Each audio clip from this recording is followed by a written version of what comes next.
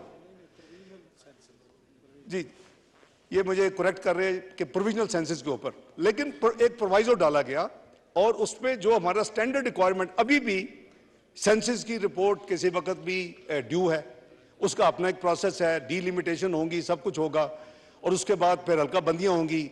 इस सेंसस के ऊपर भी ऑलरेडी मैं मीडिया में भी पढ़ रहा हूँ, साथियों से बातें भी सुन रहे हैं, तो वो एक आपका मसला है। तो मैं अर्ज कर रहा था कि क्या एक दिन अगर आपका इलेक्शन एक्ट, फिर किस मर्ज की दुआ थी, इधर हमने जो दोनों हाउसेज में बैठ के 18वीं तरमीम के मद्देनजर, और मुझे ये हुक्म किया गया कि मैं अपनी जिम्मेदारियों के अलावा उस कमेटी को भी हेड करूं। हमने 1.25 साल काम किया, इलेक्शन एक्ट 2017 दिया, तो उसमें सेक्शन 69 क्या कहता है कि पाकिस्तान में इलेक्शन, सारे जनरल इलेक्शन एक दिन होंगे। आपका एक्ट है अभी, इसी यही दोनों हाउसेज हैं, यही पार्लियामानी कमेटी थी। तो आप ये सारी चीजों को जो माजी का है, आप उसको यानी कहां हम फेंक रहे हैं। और मेन जो 18वीं तरमीम में जो स्कीम ऑफ थिंग्स सोची गई, मैं समझता हूं कि उसमें आपको याद होगा बड़ी उसमें ब्रेनस्टॉर्मिंग हुई कि जी कम से कम हर जगह पे केयर टेकर हो, हर जगह पे एक ही चारों सूबों में फेडरल गवर्नमेंट एक वक्त में इलेक्शंस हो। अब आपके पास 3 हुकूमतें बैठी होंगी, 2 मैं हाइपोथेटिकल बात कर रहा हूं, या 4 एक केयर टेकर बैठी होगी, 3 हुकूमतें और एक सूबे में इलेक्शन हो रहे होंगे। अब उसके बाद जो ये process is not envisaged as per the current constitution after 18th amendment, as per the election act of 2017। So हम उसको भी वायलेट कर, उसको भी हमने पसे पुश डाल दिया। उसको भी छोड़ें कि पाकिस्तान मुतहम्मल हो सकता है कि जहां हम आज खड़े हैं, जो तमाशे हम कर रहे हैं, जो इस कौम का वक्त जाया कर रहे हैं, ये सब पार्टीज को, opposition and government allies should have joint hand together to get Pakistan out of this economic quagmire. Pakistan एक बदतरीन मुआशी बहरान से निकल रहा है, इसमें इस हुकूमत ने नहीं डाला, ये लेगेसी है पिछली हुकूमत की। ये 2018 में पिछली हुकूमत को दुनिया की 24वीं मईशत बना के हैंड ओवर किया गया था। उनको 2% फूड इन्फ्लेशन पे हैंड ओवर किया था पाकिस्तान, उनको 4% पे जनरल इन्फ्लेशन पे हैंड ओवर किया था पाकिस्तान, उनको 6.25% पॉलिसी रेट पे हैंड ओवर किया था पाकिस्तान, उनको बेहतरीन stock market of south Asia पे हैंड किया था Pakistan, 5th best of the world hand किया था पाकिस्तान। आज हम किधर खड़े हैं?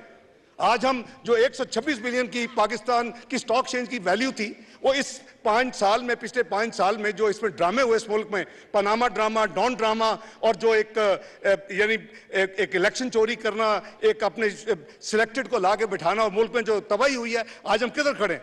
5 साल के बाद दुनिया की 24वीं मईशत, आज दुनिया की 47वीं मईशत छोड़ के पिछली हुकूमत गई है, जब नए पाकिस्तान मिला। 47th इकोनॉमी, ये रोने का मुकाम है। चाहिए तो ये था कि सारे मिलके इस मुल्क को, अब कभी कोई एक इशू खड़ी हो जाती है, अनफॉर्चुनेटली एक नेशनल क्लैमिटी भी आ गई। अभी वज़ीर-ए-आज़म शहबाज शरीफ ने अभी कोशिश शुरू की थी और अल्लाह ताला की तरफ से एक फ्लड क्लैमिटी आ गई। तो बात ये है कि कौन सी ऐसी कोई बहुत बड़ी आफत आ जाएगी कि अगर इलेक्शन एक दिन में नहीं होंगे। इलेक्शन एक दिन में हो सकते हैं, केयर टेकर माजी में भी 1-2 मिसालें मौजूद हैं। इस वक्त जनाब स्पीकर, पाकिस्तान जो है वो जिस भंवर से गुजर रहा है, ये मैं आज फिर रिपीट कर रहा हूं, मैंने इस फ्लोर पे कहा था, 5 साल पहले मेरी बात मानी होती, आज पाकिस्तान इस मुआशी मुश्किल में नहीं होता। आज पाकिस्तान के फॉरेन एक्सचेंज रिजर्व $24 बिलियन पे होते। I can prove with mathematics and the statistics and the data and the evidence. इस मुल्क को तबाह करने वालों को एक्सपोज करना चाहिए, उनको लाएं पब्लिक में आके, आवाम से माफी मांगे। ये चंद बंदों का खेल था, जिन्होंने डॉन का ड्रामा किया, जिन्होंने पनामा का ड्रामा किया, जिन्होंने मियां नवाज शरीफ को डिस्क्वालीफाई किया, जिन्होंने मेरे ऊपर 20 साल टैक्स रिटर्न ना फाइल करने का झूठा इल्जाम लगाया।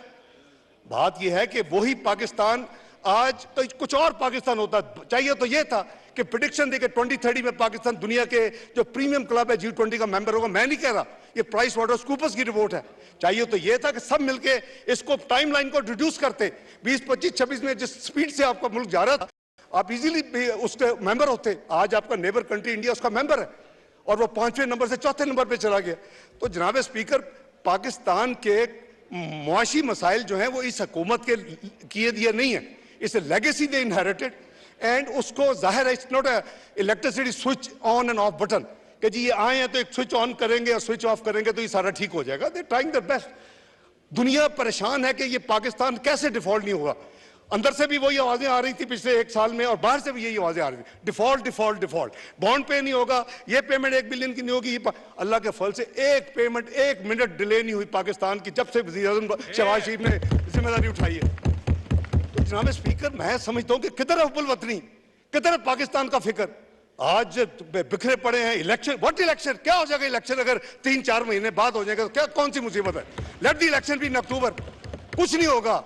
पाकिस्तान को हम देखें, 1-1 बिलियन के लिए हमें यानी एक मुल्कों में जहां हम कभी नहीं गए थे। Let me share with you, जो 2011-12 में चाइना से 500 मिलियन के पाकिस्तान ने 2 यानी डिपॉजिट लिए। आज तो आप सबको पता है बहुत डिपॉजिट लिए हुए हैं। वो 500 मिलियन जब मैंने पहले साल मियां नवाज शरीफ साहब थे 10 प्राइम मिनिस्टर पाकिस्तान साइन करते थे, पहले यूसुफ गिलानी साहब कहते, शहदाब ने भी एक किया एक दफा, उसका एनुअल रोल ओवर होता था। जब मैं दूसरे साल मियां नवाज शरीफ के पास गया, उनका डार साहब मेहरबानी करें अगली दफा में साइन न करें, पैसे वापस कर। This was PMLN policy in 2014, 15, 16।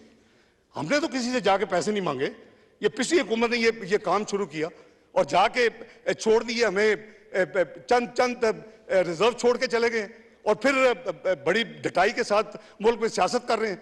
भाई आप अपनी शर्म आनी चाहिए कि आपने पाकिस्तान को किस नहज पे पहुंचा दिया, 24वीं इकोनॉमी से 47वीं इकोनॉमी। तो मैं समझता हूं कि हमारी प्रायोरिटीज जो हैं वो बिल्कुल सीधी नहीं है। यानी पॉलिटिकल पार्टी ने एक ने तमाशा लगाया हुआ है, उसको अपना सोचना चाहिए कि मैं जिम्मेदार हूं इस तमाम तबाही का। और अल्लाह के फजलो करम से कोई हम नाउमीद नहीं है। जो कर्व डिक्लाइनिंग था वो रुक चुका है। दुनिया परेशान है कि ये कैसे अपनी कमिटमेंट्स वक्त पे पूरी कर रहे हैं, हालांकि हम पूरी तरह इनको स्क्वीज कर रहे हैं। ये IMF जो था, ये स्टाफ लेवल एग्रीमेंट से पहले तो कभी प्रायर एक्शन होते ही नहीं थे। ये पहली दफा है, मैंने 25 साल में डील कर रहा हूं कि जी प्रायर एक्शन सारे करे, अच्छा वो भी हो गए, अच्छा जी अपने दोस्तों से लिखवा के दे दे वो भी। Agenda is something different. We should be, हमें अपनी अकल होनी चाहिए कि हमने अपने मुल्क को खड़ा करना है और मुल्क को खड़ा करना है एक कॉमिटी ऑफ नेशन में इज्जत और एहतराम के साथ। और पाकिस्तान में कैपेसिटी है। आप अल्लाह ताला के फजलो करम से टाइम जितना भी थोड़ा है, यू विल सी के एक्शंस होंगे। पाकिस्तान सॉवरन वेल्थ फंड बनाएगा मियां शहबाज शरीफ की क़यादत में, जो दुनिया देखेगी। It's a matter of months only. तो बात यह है कि हमें आगे चलना है, हम पीछे नहीं जा सकते। लेकिन ये जो वेस्ट है ना, आधे से ज्यादा वक्त इस लिटिगेशन में लगा हुआ है। आधे से ज्यादा वक्त काबीना का भी, आधे से ज्यादा वक्त मिनिस्ट्रीज का भी, आधे से ज्यादा वक्त पार्लियामेंटेरियंस का भी। वो भी काम करने तो मुल्क को इस क्वागमार से निकालने तो वो नहीं है। तो यही है कि इनको इसी चक्कर में बिजी रखें। तो मैं समझता हूं जी कि कोई भी economic, social, political any parameter आप ले लें, इट डज नॉट जस्टिफाई कि जी जो कुछ हो रहा है ये हो।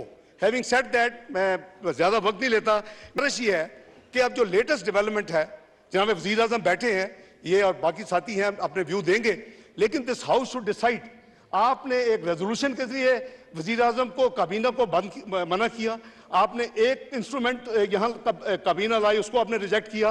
आपने डिमांड लाए वो वोटिंग एक्सपेंडिचर, आपने उसको नहीं किया। तो आप बताएंगे कि क्या करना है। मेरी आपके तवज्जुह से मोअज़्ज़ज़ हाउस से ये गुजारिश है कि कल तक हमें गाइड करें कि हम क्या करें। मैं या काबीना में कभी काबीना को ये नहीं मशवरा दूंगा मैं कि जी आप कोई अनकॉन्स्टिट्यूशनल काम करें। जो कहा जा रहा है वो अनकॉन्स्टिट्यूशनल काम है। ये आप अस्यूम नहीं कर सकते कि जी आप जाएं और आप सप्लीमेंट्री ग्रांट के तौर पे दे दें और फिर जून में ये कोई गुलाम है बैठे हुए कि ये हमारी बात मान के चौथी दफा फिर उसको वोट दे देंगे, नहीं हम पास कर देते। क्यों? इन्होंने किया है, इसलिए ये एक एक्सेप्शनल ट्रांजैक्शन है। There is already a history. We simply can not. We simply cannot disperse this money. तो मेरी गुजारिश ये है कि ये हाउस अपनी विजडम और अपनी प्रूडेंस के साथ गाइड करे फेडरल गवर्नमेंट को और जनाब प्राइम मिनिस्टर साहब को कि हम क्या रास्ता इख्तियार करें इसके नतीजे में, क्योंकि कल जो डेट है close of 27th, we have to just do whatever we have to do. बहुत शुक्रिया जनाब स्पीकर.